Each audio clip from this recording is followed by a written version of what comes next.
तो नमस्कार, एक बार फिर से स्वागत है आपके अपने YouTube चैनल देव जी के ट्रिक्स में। तो दोस्तों, आज की इस वीडियो में हम लोग पढ़ने वाले हैं रस और आपके छंद, क्योंकि हमने अलंकार का वीडियो इसके पहले आपको दे दिया था। तो तीनों चीज़ आपके एक साथ कंप्लीट हो जाएंगे, रस छंद अलंकार, है ना। और इस वीडियो में जो आपके हैं 2 टॉपिक आपके हैं, जिसमें कंप्लीट आपकी थ्योरी भी है और आपके ऑब्जेक्टिव क्वेश्चन भी आपके होंगे। पूरा का पूरा हर एक कॉन्सेप्ट आपको क्लियर हो जाएगा, ठीक है ना। क्योंकि हम जो भी पढ़ाते हैं वो कॉन्सेप्ट के साथ ही पढ़ाते हैं, ताकि आपको दोबारा दिक्कत ना आपको हो, ठीक है ना। तो रेडी हैं सभी लोग। नमस्ते, जय हिंद, राधे राधे। पहली बार जुड़े हैं तो चैनल को सब्सक्राइब भी कर लीजिएगा। और LT ग्रेड वालों के लिए जो हिंदी साहित्य है वो 99 रुपये में हमारे ऐप में सुविधा की गई है। तो हमारे ऐप देव जी के ट्रिक से जुड़ सकते हैं और 99 रुपये में हिंदी साहित्य आप लोग अच्छी तरीके से तैयार कर सकते हैं, ठीक है। तो चलिए स्टार्ट करते हैं। सभी का वेलकम है, स्वागत है, अभिनंदन है। चलिए, पहला क्वेश्चन आपसे कह रहा है कि वीर रस का स्थायी भाव इनमें से क्या होता है। वीर रस का जो स्थायी भाव है इनमें से होगा क्या।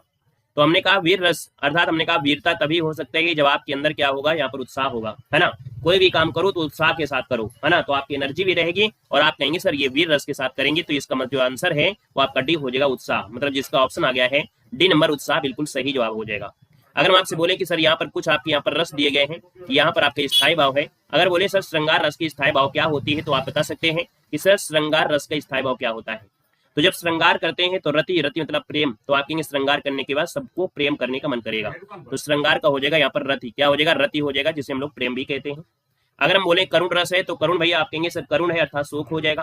भाई रोना, और रोना मतलब शोक, शोक हो जाएगा, तो आप कहेंगे सर यहाँ पर क्या हो जाएगा, आपका शोक हो जाएगा। करुण रस के स्थायी भाव शोक होता है।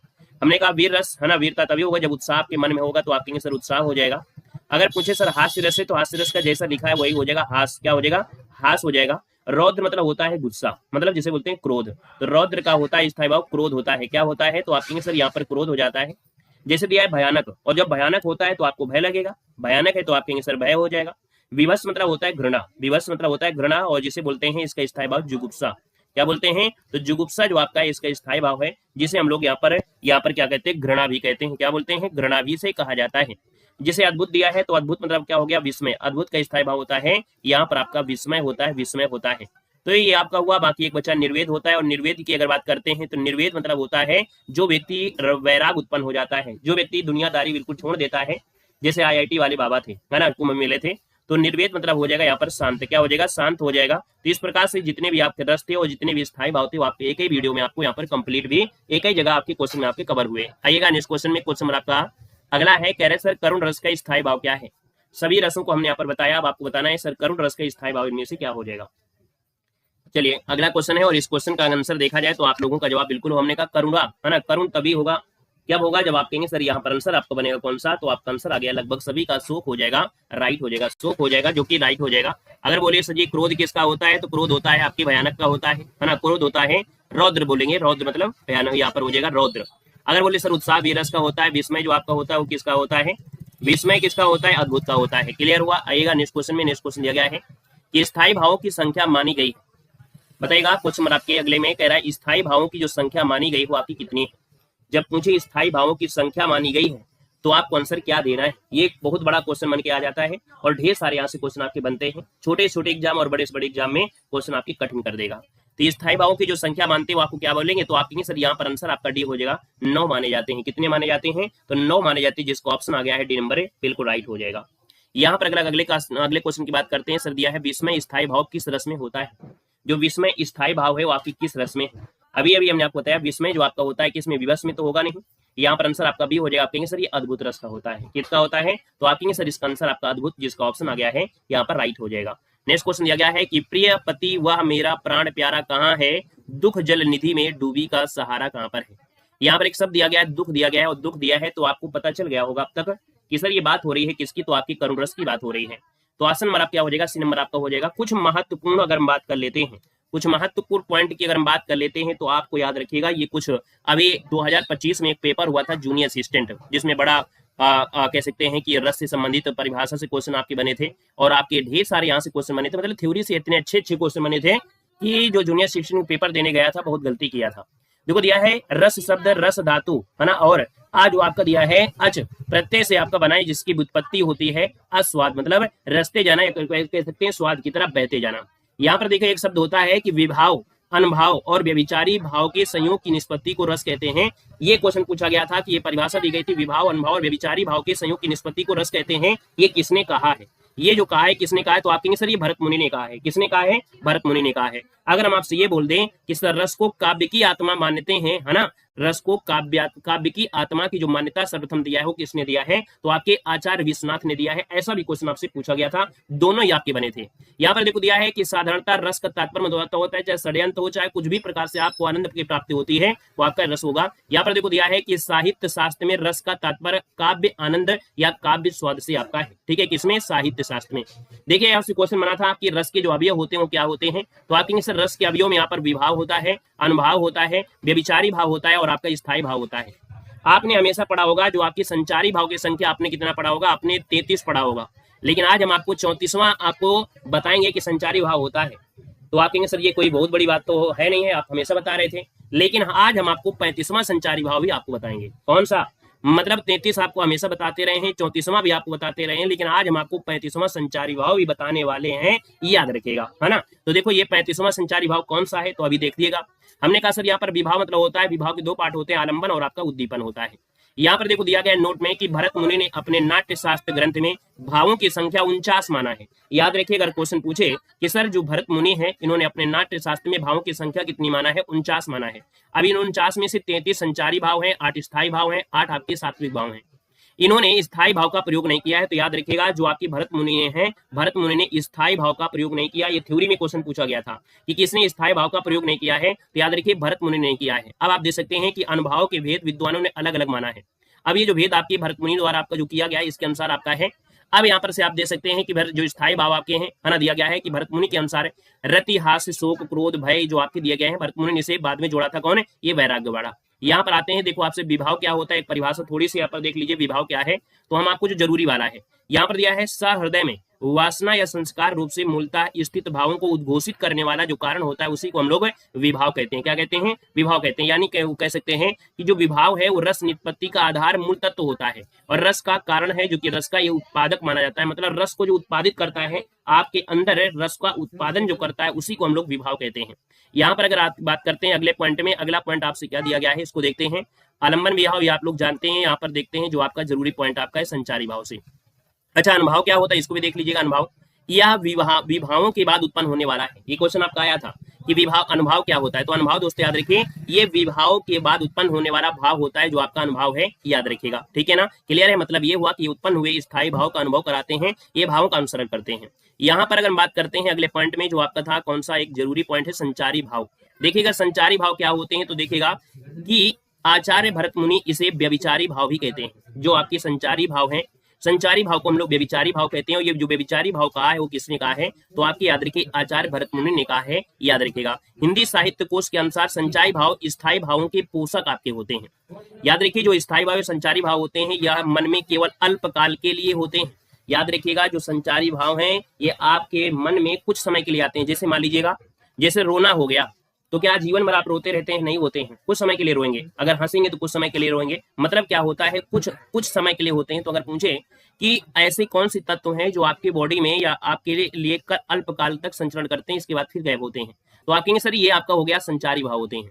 ये स्थायी भाव के सहायक कारण होते हैं। याद रखिए स्थायी भाव के जो सहायक होते हैं वो आपके संचारी भाव। यहाँ पर देखिएगा आपके संचारी भाव की संख्या, हमने बताया था कि आपको एक नया पॉइंट मिलने वाला है। आप कहेंगे सर संचारी भाव की जो संख्या है भरत मुनि मानते हैं कितने? 33 मानते हैं। याद रखिएगा यहाँ पर भानुदत्त 34वां संचारी भाव छल को मानते हैं। हिंदी कवि देव भी इसे स्वीकार करते हैं। मतलब जो 34वां संचारी भाव है वो आपके कवि देव भी मानते हैं और साथ में जो आपके भानुदत्त हैं ये भी आपके 34वें संचारी भाव को मानते हैं। जो आपका छल है इसको 34वां संचारी भाव कहा गया है। समानता भरत मुनि के द्वारा दिए गए 33 संचारी भाव को ही मान्यता दी गई है, याद रखिएगा।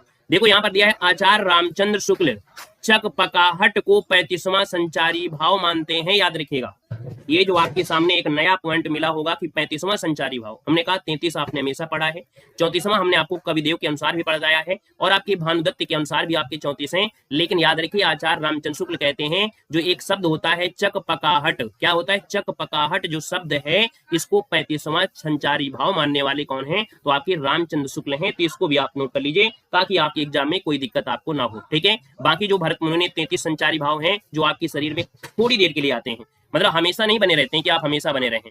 जैसे निर्वेद है, श्रम है, स्मृति है, हर्ष है, निद्रा है, ये कुछ समय के लिए होते हैं, बहुत समय के लिए आपके ये चीजें नहीं होती। बाकी स्क्रीनशॉट लेना है तो आप लोग ले सकते हैं। आएगा नेक्स्ट क्वेश्चन में, यहाँ पर देखो स्थायी भाव क्या होता है, तो अभी बताया था स्थायी भाव होता है इसकी परिपक्व अवस्था ही रस होती है। अगर स्थायी भाव अगर आपके मन में आ रहे हैं, इसका मतलब ये हुआ कि इसकी परिपक्व अवस्था को ही अवस्था ही क्या होती है, स्थायी भाव होती है, याद रखिएगा, ठीक है ना। और इसके बाद आते हैं यहाँ पर रस और उनकी स्थायी भाव। एक लाइन में एक पॉइंट में आपको समझ जाना है कि सर शांत रस का जो स्थायी भाव होता है वो निर्वेद या वैराग्य हो जाता है। श्रृंगार रस का रति होता है, हास्य रस का हास होता है, करुण रस का शोक होता है, वीर रस का उत्साह होता है, अद्भुत रस का विस्मय होता है, विभत्स का जुगुप्सा होता है जिसे घृणा भी कहते हैं, भयानक का भय होता है, और रौद्र का यहाँ पर क्रोध होता है। ये पॉइंट आपको यहाँ पर क्लियर हो गए होंगे जो आपकी स्थायी भाव है। स्क्रीनशॉट लेना है तो आप लोग स्क्रीनशॉट लेते हुए यहाँ पर चलना है और अपने छोटे भाई बहनों को भी समझाना है, क्योंकि हाई स्कूल इंटर में भी आपको पेपर में ये क्वेश्चन आपके बनते हैं। ये आपके टॉपिक भी हैं जो आपके रस छंद अलंकार है, तो अपने भाइयों को भी आप लोग बता सकते हैं, है ना, शॉर्ट मेथड से बता सकते हैं। अब यहाँ पर नोट में से आपको देखो दिया गया है कि समानता रस के 9 प्रकार या 9 भेद किए गए हैं, ठीक है ना, क्लियर है। और ये जो आचार्य अभिनव गुप्त हैं, मम्मट हैं, अनंतवर्धन है, जगन्नाथ हैं, ये सब जो मानते हैं वो कहते हैं 9 ही आपके हैं। शांत रस की जो प्रतिष्ठिता उद्भट्ट ने दिया है, जो कि 9वां रस इसको कहा गया है, शांत रस में ये उद्भट्ट ने कहा है। आचार्य विश्वनाथ ने वात्सल्य को 10वां रस माना है। आचार्य विश्वनाथ हैं, इन्होंने वात्सल्य को 10वां रस माना है, याद रखिएगा। भानुदत्त ने भक्ति रस को 11वां रस माना है। याद रखिए जो भानुदत्त हैं जिन्होंने 34वें रस को कवि के अनुसार ये भी माने हैं, है ना, तो आगे सर भानुदत्त ने भक्ति रस को 11वां रस भी माना है। बौद्धिक रस की उद्भावना डॉक्टर गणपति चंद्र गुप्त के द्वारा की गई थी। भरत मुनि व दंडी केवल आपके 8 रस ही मानते हैं, जो कि आपसे क्वेश्चन पूछा गया था जूनियर असिस्टेंट में कि जो 8 रस मानते हैं वो कौन, तो आप कहेंगे सर भरत मुनि और दंडी केवल जो मानते हैं सिर्फ 8 रस मानते हैं, ये शांत रस को नहीं मानते हैं, ये शांत रस को नहीं मानते हैं। यहाँ पर देख सकते हैं काव्य शास्त्र के संदर्भ में 9 रस का अभिप्राय होता है, 9 रसों से क्या होता है, 9 रसों से होता है।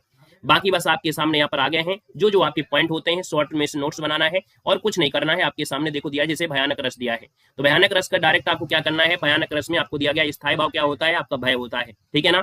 उद्दीपन विभाव मतलब भयंकरता बढ़ाने वाली जो वस्तुएं होती हैं, स्थान होती हैं, वो आपके उद्दीपन होते हैं। अनुभव जो होते हैं, जो आपके रोमांस होता है, कंपन होता है, इसको हम लोग अनुभव कहते हैं, ठीक है ना। यहाँ पर अगर बात करते हैं सर, यहाँ पर जैसे आपका रस दिया गया है विभत्स का, विभत्स का होता है, जुगुप्सा होता है, वही चीजें हैं आपकी, कोई नई चीज इसमें नहीं है, जो आपके सामने है, बस थोड़ा थोड़ा सा विस्तार इसमें किया गया है, यहाँ पर आपको याद रखना है, ठीक है ना। आइएगा यहाँ पर अगर हम आपसे बात करते हैं, अगले पॉइंट में चलते हैं, यहाँ पर आपसे छंद में आते हैं, है ना। अगला क्वेश्चन क्या आते हैं, अगला क्वेश्चन आपके सामने है और क्वेश्चन आपका दिया गया है आपका जो छंद है, छंद से रिलेटेड आपके होंगे क्वेश्चन है। अरे सर दामिनी दमक रह घन माही खल के प्रति जथा थिर नाही, इन पंक्ति में कौन सा छंद है। चलिए आइएगा यहाँ पर नेक्स्ट पॉइंट में कह रहे दामिनी दमक रह ना घन माही खल के प्रीति जथा थिर नाही, यहाँ पर पंक्ति में छंद है वो आपका कौन सा है। आप बड़े अच्छे अच्छे चैनल में आप पढ़े होंगे, आप लोगों ने अच्छी अच्छी जगह तैयारी भी किया होगा, लेकिन जो जो पॉइंट हम आपको यहाँ पर बता दे रहे हैं, हालांकि ये टेस्ट पेपर है इस वजह से इतना ज्यादा हम आपको नहीं बता रहे हैं, लेकिन आपको बेसिक की क्लास हम आपको एक बार देंगे इस प्रकार से थोड़ा सा जो डीपली माध्यम से है, तो वो आप लोग और अच्छी तरीके से पढ़ सकते हैं, जो आपको किताबों में या चैनल में भी आपको देखने को नहीं जल्दी से आपको मिलेगा। बाकी हमारे ऐप से आप लोग जुड़ जाइएगा, ऐप में काफी सुविधाएं आपको दी गई हैं, फ्री में भी नोट्स कुछ प्रोवाइड कराए गए हैं और आपको कुछ आपको पेड कोर्स में भी है, तो हिंदी के आप लोग जुड़ सकते हैं हमारे ऐप से भी।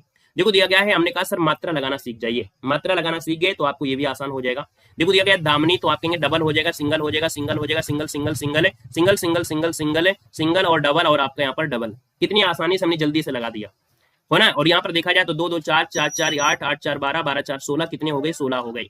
तो आपको पता है कि सर 16 मात्राएं किसमें होंगी, तो आप कहेंगे सर चौपाई में होती हैं, किसमें, चौपाई में होती हैं, तो आप समझ आपका सी यहाँ पर राइट हो जाएगा। अब एक पॉइंट को आप थोड़ा सा याद करिएगा कि क्योंकि जब हम लोग बात कर रहे हैं यहाँ पर मात्रों में से, तो मात्रों को पहले एक हम पॉइंट आपको बता दे रहे हैं कि मात्रा हम लोग कैसे लगाते हैं, है ना। मात्रा जो आपकी होती है हम लोग निर्धारण जो करते हैं, गुरु का हम लोग निर्धारण कैसे करते हैं, ये आपके सामने रूल है। स्क्रीनशॉट लेना है तो आप लोग स्क्रीनशॉट यहाँ पर ले सकते हैं। देखो आपसे एक पहला पॉइंट हम बता रहे हैं जिसको आपको ध्यान देना है।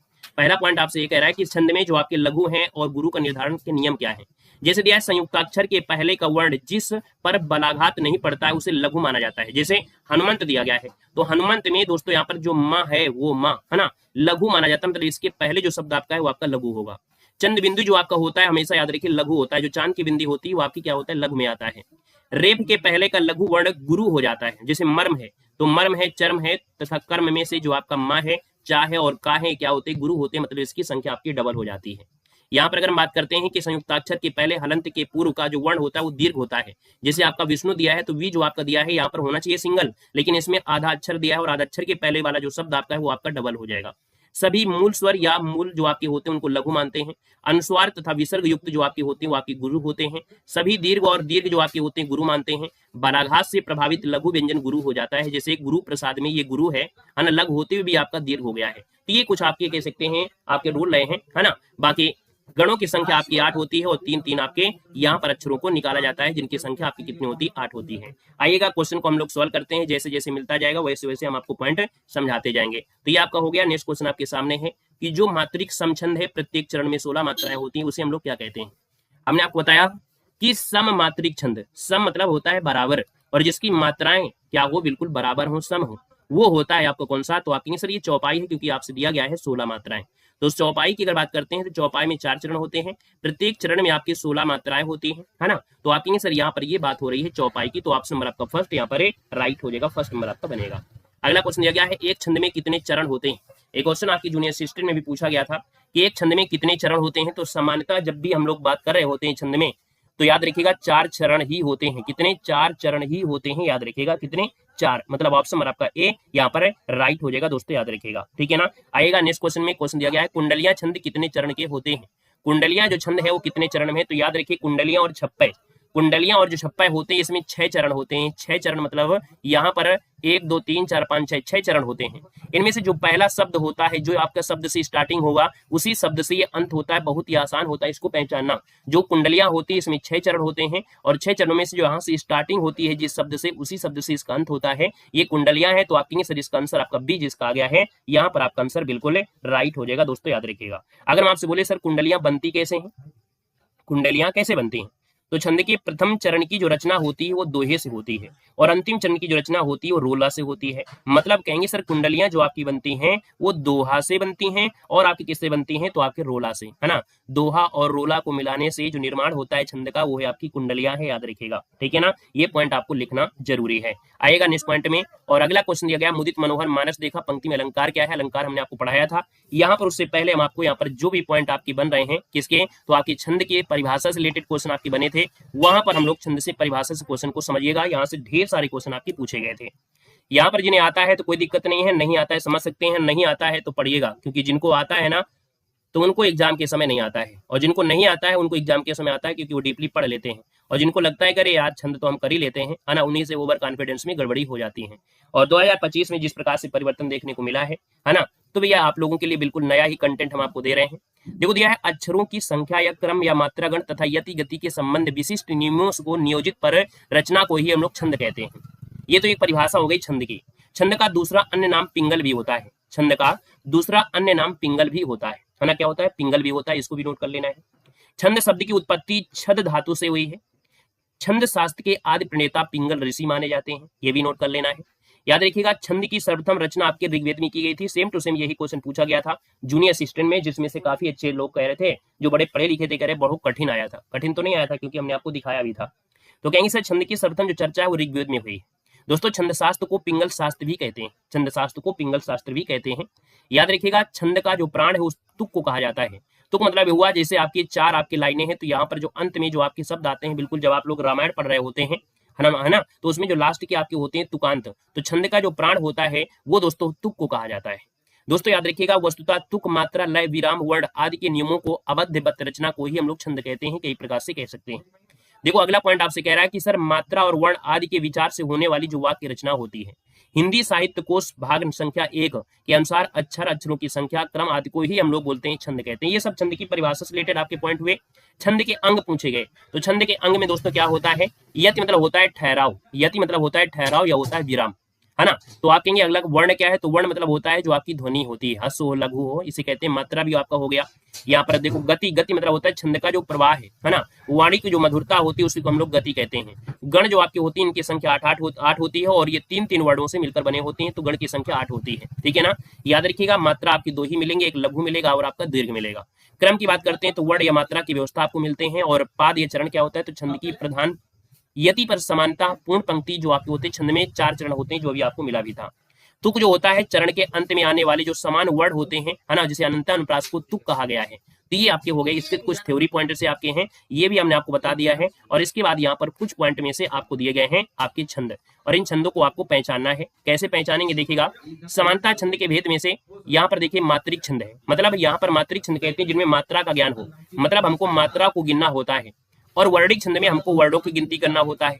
तो आप कहेंगे सर मात्रा छंद में देखा जाए तो आपकी सम मात्रिक, जिसमें से मात्रा जो होती है सम होती है, मतलब बराबर होती हैं। जैसे रोला है, चौपाई है, हर गीतिका है और आपकी गीतिका, ये सम मात्रिक में आते हैं। सबसे ज्यादा आपको चौपाई पूछे जाता है, जिसमें 4 चरण होते हैं, प्रत्येक चरण में 16 मात्राएं होती हैं।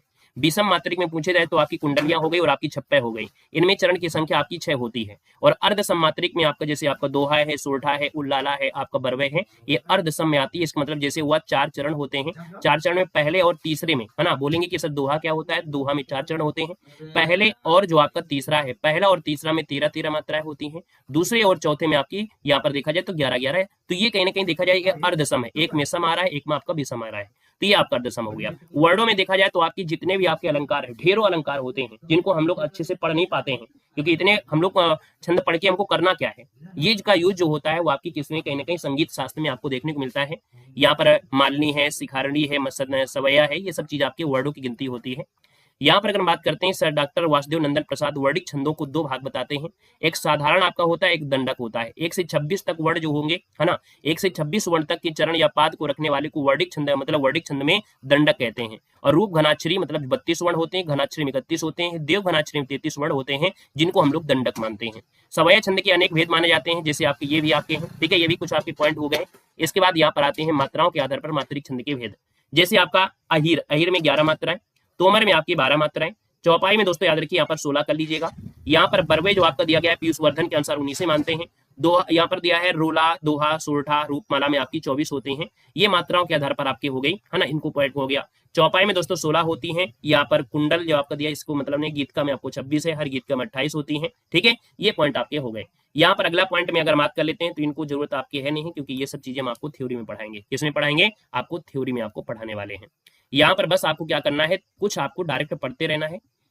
यहाँ पर आपके सामने दिया है चौपाई, है ना, परिभाषा होगा, जो पॉइंट आपके होते हैं वो भी आपको मिलेंगे। सर चौपाई छंद क्या है, तो कहेंगे सर ये सममात्रिक छंद है, प्रत्येक चरण में 16-16 मात्राएं होते हैं। चरण के अंत में आपका जगण तथा तगण आपका होता है, मतलब जगण तथा तगण, है ना, आना वर्जित होता है। यहाँ पर दिया है तुक प्रथम चरण की द्वितीय से तथा तृतीय की चतुर्थ से मिलने आवश्यक होता है, यदि प्रत्येक चरण के अंत में आपका होता है। जैसे दिया बंदा अंगुर पद्म पद्म परागा अमीय मूरिमय चूरन चारू, ये आपका इसी में आपका आता है, ठीक है। यहाँ पर देखा जाए तो सोरठा जो आपका होता है अर्धसम्मात्रिक होता है, ठीक है। प्रथम और तृतीय में चरण में आपकी 11-11 होती हैं, ठीक है। इसका मतलब है कि आपके दोहे का विपरीत होता है कौन, सोरठा होता है। दोहे का विपरीत कौन होता है, तो आपके यहाँ पर कहेंगे सर ये सोरठा होता है।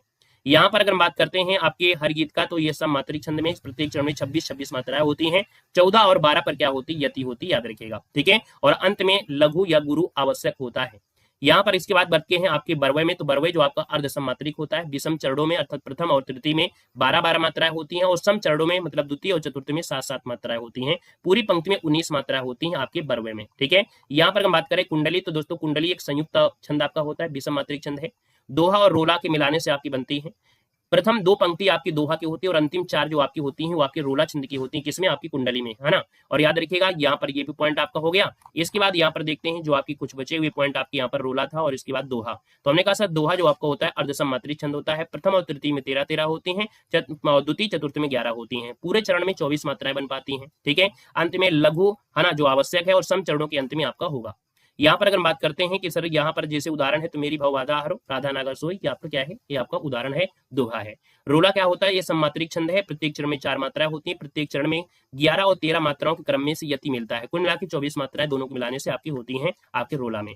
यहाँ पर उल्लाला क्या होता है, तो ये मात्रिक और अर्ध सम्मात्रिक छंद है। विषम चरणों में 15-15 और सम चरणों में 13-13 मात्राएं आपकी होती हैं। ये प्रचलित रूप आपका देखने को मिलता है। पूरी पंक्ति में आपकी 28 मात्राएं होती हैं उल्लाला में। और इसके बाद आते हैं हरि गीत का में, तो आपकी हरि और गीत का हमने बताया 26 होते हैं, लेकिन हरि गीत का मिला दिया जाए तो आपकी 28 हो जाती है। कितनी, 28 होती है। गीतिका में 26, हरि गीत का में 28। तो याद रखिएगा प्रत्येक चरण में 28 मात्राएं, 16 और 12 मात्रा पर क्या होती है, यति होता है, ठीक है ना। और यहाँ पर अगले पॉइंट में आते हैं छप्पे, तो विषम मात्रिक और संयुक्त आपका होता है।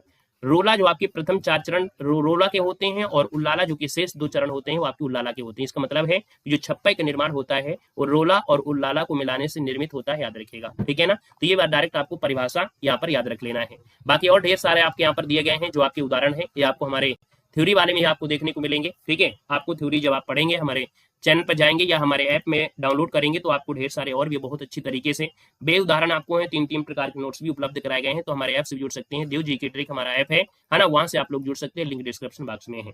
कुल मिला के आज की क्लास में हमने यहाँ पर रस और छंद जो आपके बचे थे वो हमने यहाँ पर कवर कर दिया है, और यहाँ पर 211 से जो आपकी क्वेश्चन है उसको हमने कल आपको कवर करा दिया था। तो कुल मिला के हमारा जो एक लक्ष्य था कि हम आपको थ्योरी के साथ साथ ऑब्जेक्टिव और ऑब्जेक्टिव के साथ साथ कुछ अच्छे पॉइंट आपको बता दे, वो हमारा टारगेट आप लोगों को, ठीक है ना, क्लियर है। चलिए आज के लिए इतना रखते हैं, मिलते हैं नए सेशन में, धन्यवाद, गुड।